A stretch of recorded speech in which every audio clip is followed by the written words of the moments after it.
लग रहा है नेट नहीं है।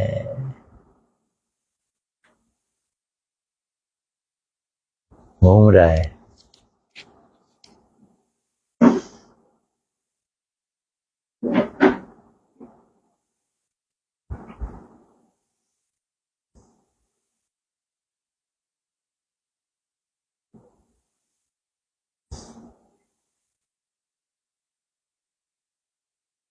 हरे कृष्णा। चलो प्रभुपाद जी का उपदेशामृत। कल नरसिंह चतुर्दशी थी और इसी समय नरसिंह हवन हो रहा था हमारे मठ में, तो मैं उसी में ही संलग्न था। मैंने छोटी सी क्लिप तो भेजी थी, पता नहीं आप लोगों को मिली कि नहीं मिली।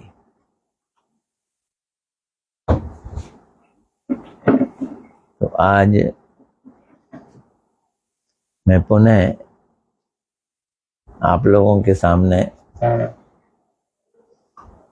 प्रस्तुत हूँ। आज पूर्णमासी है, शेविंग वाला दिन है।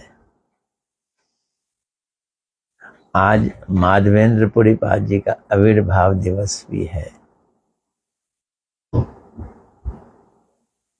श्रीवास पंडित जी का भी आविर्भाव दिवस है आज। माधवेंद्रपुरी पाद जी का आविर्भाव दिवस पूर्णमासी, और कौन? श्रीवास पंडित जी का भी आविर्भाव दिवस है।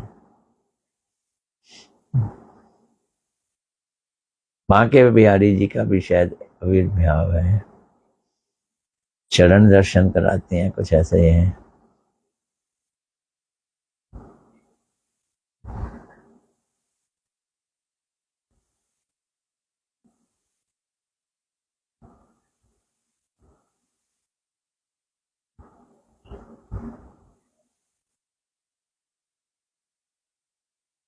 Sound is okay, Malini ji बोल रही हैं, धन्यवाद। हरे कृष्णा। तो आज का प्रश्न शुरू करते हैं। पहले गुरुदेव को प्रणाम कर लें। नमो विष्णुपदाय राधिकाय प्रियात्मने श्रीमद् भक्ति वेदांत नारायण गोस्वामी इति नामने श्री कृष्ण लीला कथने सुदक्षम औदार्य माधुर्य गुणैश्च युक्तम वरम वरेण्यं पुरुषं महांतम नारायणं त्वां शिरसा नमामि।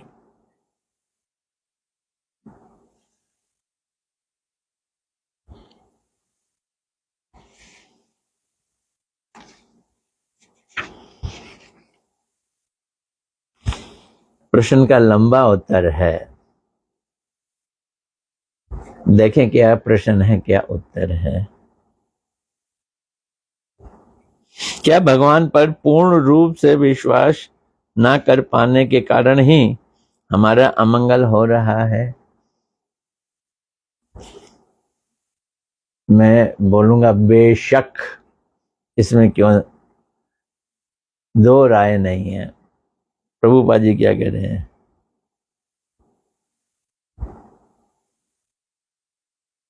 यहाँ मंगलमय भगवान के प्रति विश्वास नहीं, वहां पर मंगल कैसे हो सकता है?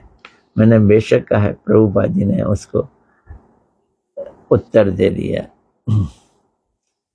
मंगल वाले ही भगवान हैं, मंगलमय भगवान हैं, उन पे विश्वास नहीं तो मंगल नहीं। ये बात समझ रही है?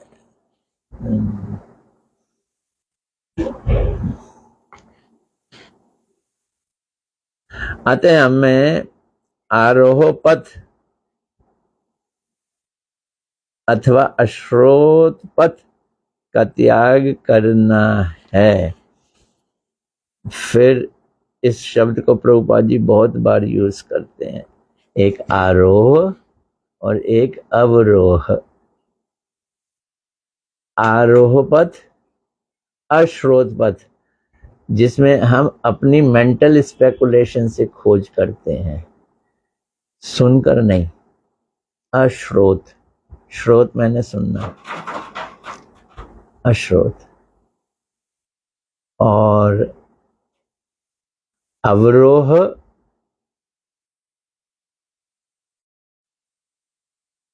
अवरोह का क्या मतलब है? अवरोह मैंने श्रोत पथ। जब हम सुनकर परंपरा को सुनकर फिर हम सुनते हैं, अतः हमें आरोह पथ अथवा अश्रोत पथ को त्याग कर अवरोह यानी श्रोत पथ को ग्रहण करना चाहिए।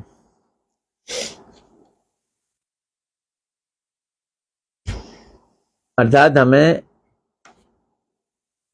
अपने, अब देखो आरोह का क्या मतलब है, बल बुद्धि का अभिमान त्याग कर संपूर्ण रूप से भगवान के ऊपर भरोसा रखना चाहिए।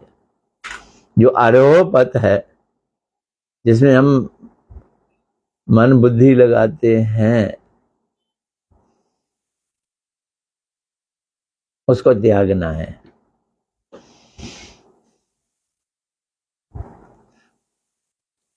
ऐसा लगता है मन दिया भगवान ने, बुद्धि दी भगवान ने, लेकिन भगवान के लिए इसको कहना पड़ेगा halt please, stop please, no बुद्धि, नो मेंटल स्पेकुलेशन। यदि हम वास्तव में अपना आत्म कल्याण चाहते हैं तो हमें अभी तक संचित अपने समस्त विषयों को संपूर्ण रूप से निष्काम भाव से भगवान के चरण कमलों में समर्पण करना होगा तथा भगवान की अहेतुकी कृपा की आशा ही रखनी होगी। जो कुछ कमाया है, जो कुछ पाया है, जिसे मैं अपना मानता हूँ, मैं करता हूँ, सब भगवान को दो। हाय हाय कैसे दे दूं, बड़ी मुश्किल से कमाई की है। अपनी बात बता रहा हूं।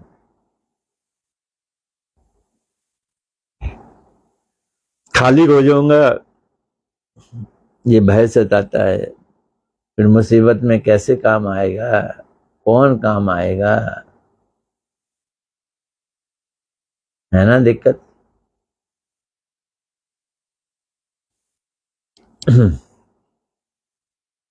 यदि हम वास्तव में अपना आत्म कल्याण चाहते हैं तो हमें अभी तक इकट्ठी की हुई संचित अपने समस्त विषयों को संपूर्ण रूप से निष्काम भाव से भगवान के श्री चरण कमलों में समर्पण करना होगा तथा भगवान की अहेतुकी कृपा की आशा ही रखनी होगी, क्योंकि उनकी कृपा के बिना उन्हें लेश मात्र भी जानना असंभव है।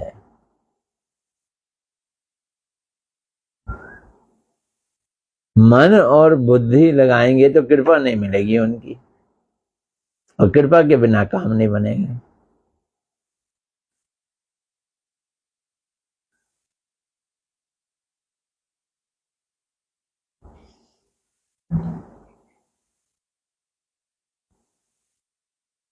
परंतु यदि हमें भगवान की दयालुता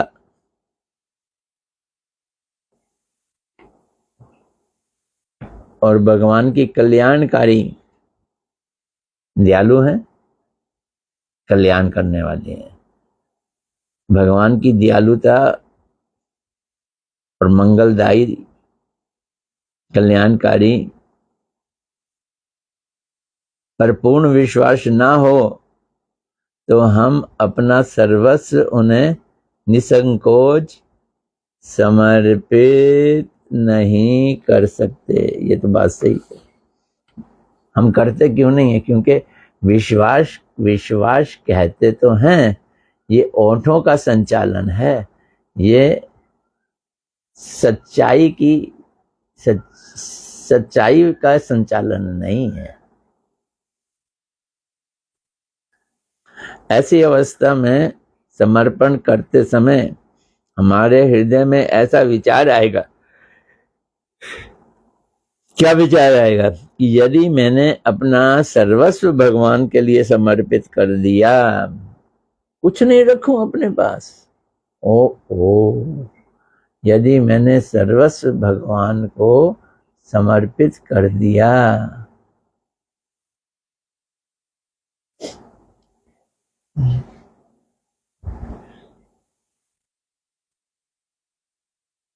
ऐसी अवस्था में समर्पण करने समय हमारे हृदय में ये विचार आएगा कि यदि मैंने अपना सर्वस्व भगवान को समर्पित कर दिया तो अंत में मुझे विपत्ति झेलनी पड़ेगी, खाली हाथ हो जाऊंगा मैं, विपत्ति झेलनी पड़ेगी। विश्वास की कमी। यदि भगवान ने हमें नहीं देखा तो ना घर के, ना घाट के, ना संसार के, ना भगवान के, भगवान ने देखा नहीं। क्यों? विश्वास नहीं ना भगवान पे। यदि भगवान ने हमें नहीं देखा तो मेरा ये कुल और वो कुल दोनों ही चला जाएगा। यह कुल तथा वो कुल दोनों ही चला जाएगा।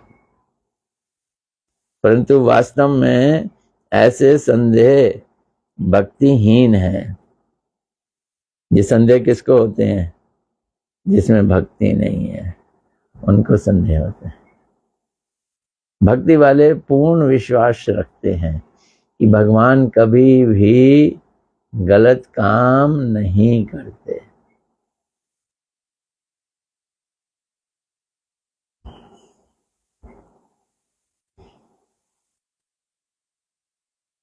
इसलिए ये संशय निराधार है। भक्तिहीन भी है, निराधार है। हमेशा भगवान को हम याद ना करें तब भी भगवान हमारा ख्याल करते हैं भैया। ऐसे संदेह हृदय में उत्पन्न होने पर जीव का अमंगल और अमंगल, अमंगल ही अमंगल होता है। प्रभुपाद जी कह रहे हैं भगवान कभी भी अपने शरणागत भक्त को अपूर्ण मनोरथ नहीं करते। यानी कि उन भगवान अपने शरणागत भक्त के सारे मन की बात पूरी करते हैं, अपूर्ण मनोरथ नहीं करते।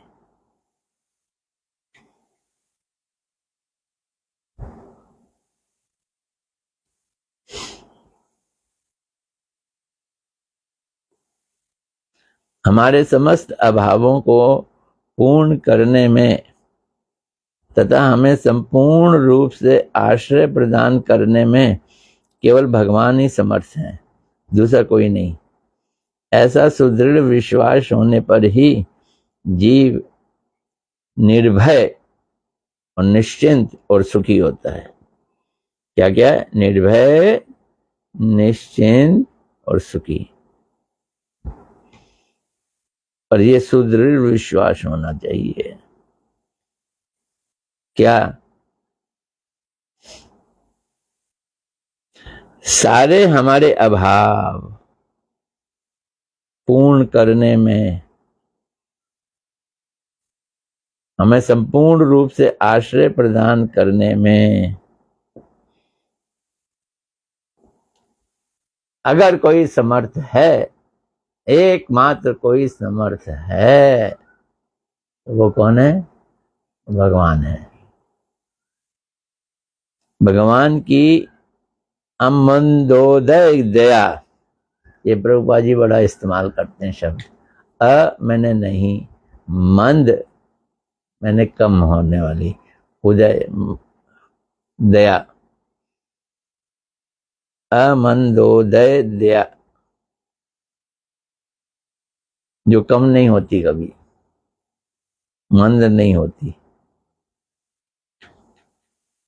जिस दया के द्वारा किसी का कभी अमंगल नहीं हो सकता, वो अमंदोदय दया है।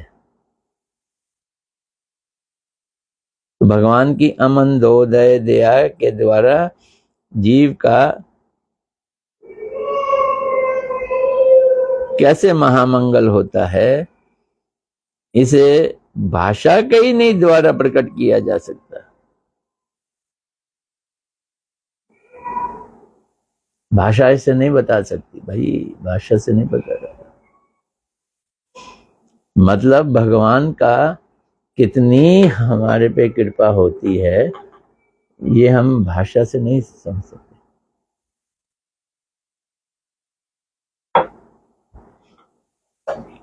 बोल के नहीं बता सकते।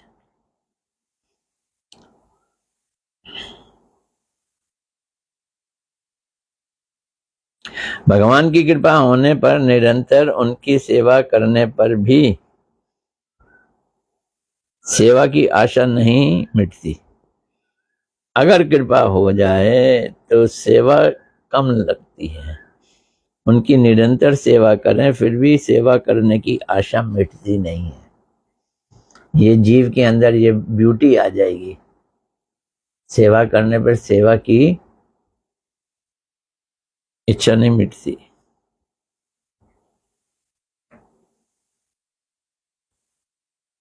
सर्वदा ऐसा अनुभव होगा कि मैं कुछ कर ही नहीं रहा।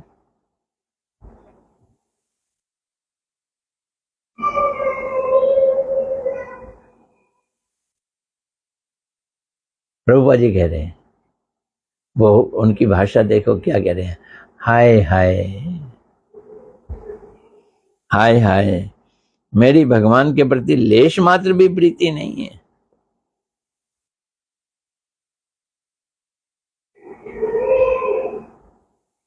जो निरंतर सेवा करते हैं उनकी ये स्थिति होती है, यही सोचते हैं। इस प्रकार की एक अमूल्य अतृप्ति नामक संपत्ति प्राप्त होगी। क्या बात है, ये संपत्ति है भाई, अमूल्य संपत्ति है, जिसमें हम अतृप्त रहते हैं। अतृप्ति, उस समय भगवान के नाम रूप गुण तथा लीलाओं का अनुशीलन स्वाभाविक रूप से होगा। कहते हैं ना, ये करो क्या करो, भगवान के नाम गुण रूप लीला का करो, नहीं होगा, फिर अपने आप होगा। लीलाओं का अनुशीलन स्वाभाविक रूप से होगा। नाम का, रूप का, गुण का और लीला का अनुशीलन स्वाभाविक रूप से होगा। पहले नाम शुरू होता है, फिर रूप गुण लीला। ऐसी अवस्था में उसे विषय की लेश मात्र भी चिंता नहीं रहती।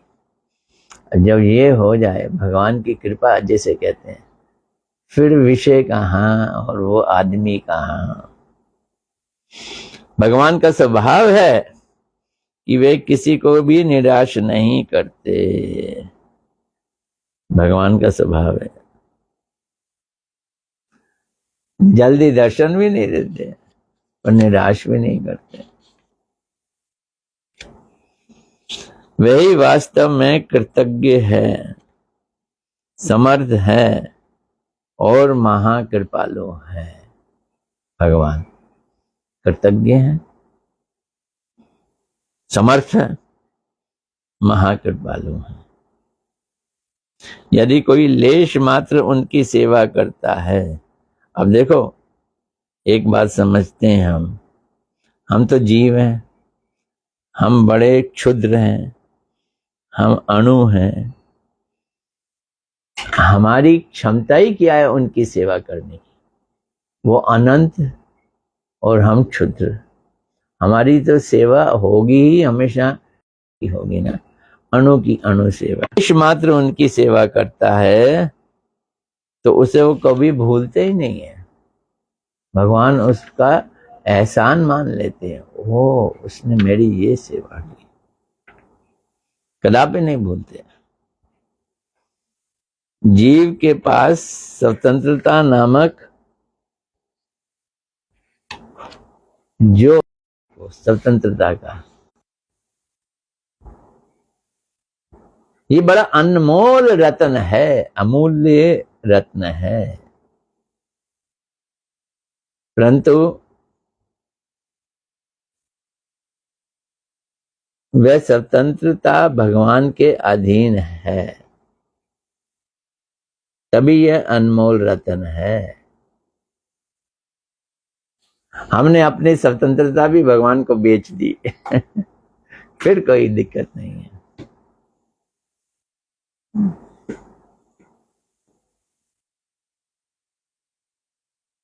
जब हम इस विचार का उल्लंघन करते हैं, अर्थात स्वतंत्रता का दुरुपयोग करते हैं, तभी हमारा सर्वनाश हो जाता है।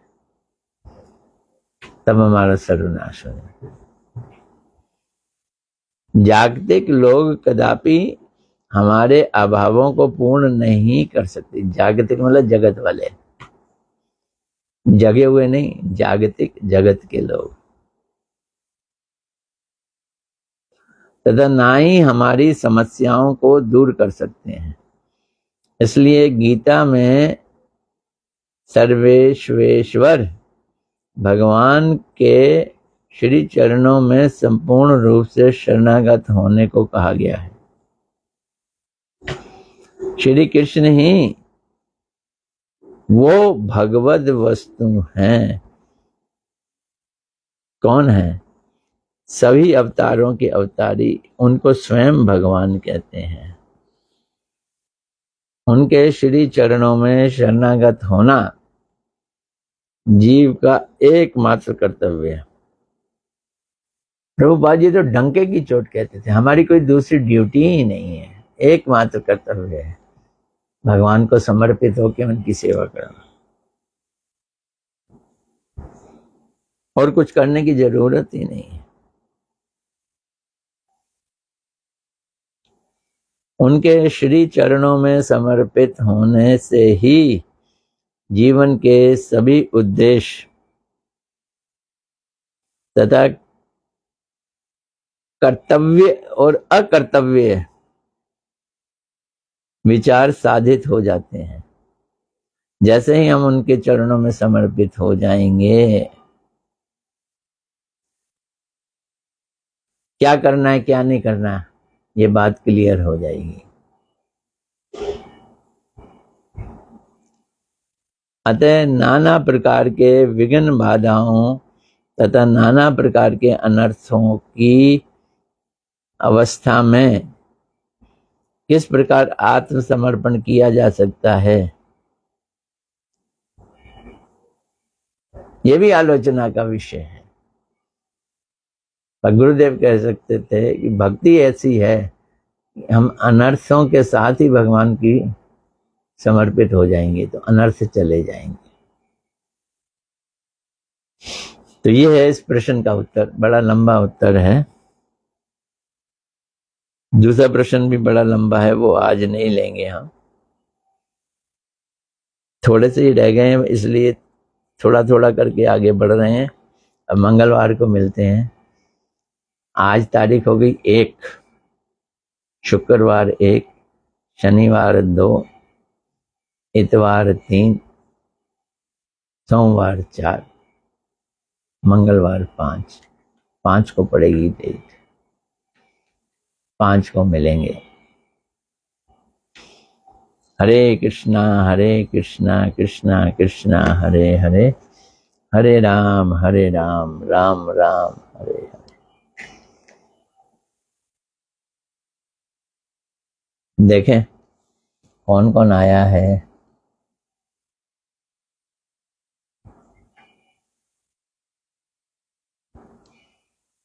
दीपा विश्व जी आई, हरे कृष्णा धन्यवाद। मालिनी जी की हरे कृष्णा धन्यवाद।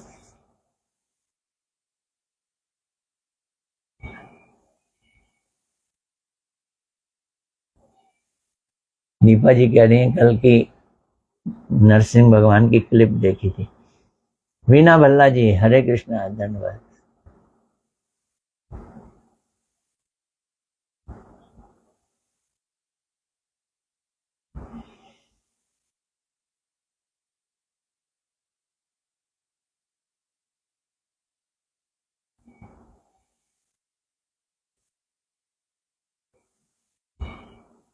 दीपा विष्टि कह रही है राधा रमन देव जी की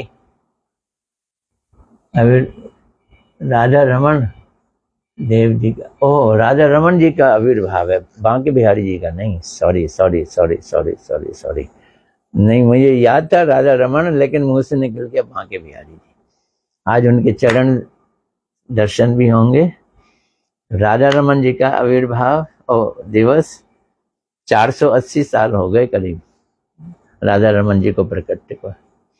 और माधवेंद्रपुरी बाजी का आविर्भाव दिवस, श्रीवास पंडित जी का आविर्भाव दिवस आज के दिन पूर्णमासी है, और दुनिया वालों के लिए बुद्ध पूर्णिमा है, हमारे लिए शेव करने वाली पूर्णिमा है। फिर वो शुरू हो जाएगा पुरुषोत्तम मास में शेव नहीं होगी, 1.5-2 महीने की लगता है, गर्मियों में बर्दाश्त करनी पड़ेगी। तो राधा रमन जी का आविर्भाव दिवस है। यस, अच्छा हुआ करेक्ट कर दिया दीपा जी आपने। हरे कृष्ण। कमाल कृष्ण प्रभु जी आए हैं, हरे कृष्णा, धन्यवाद। अंशिता दुंगल, हरे कृष्णा, धन्यवाद। महक वर्मा जी, हरे कृष्णा, धन्यवाद।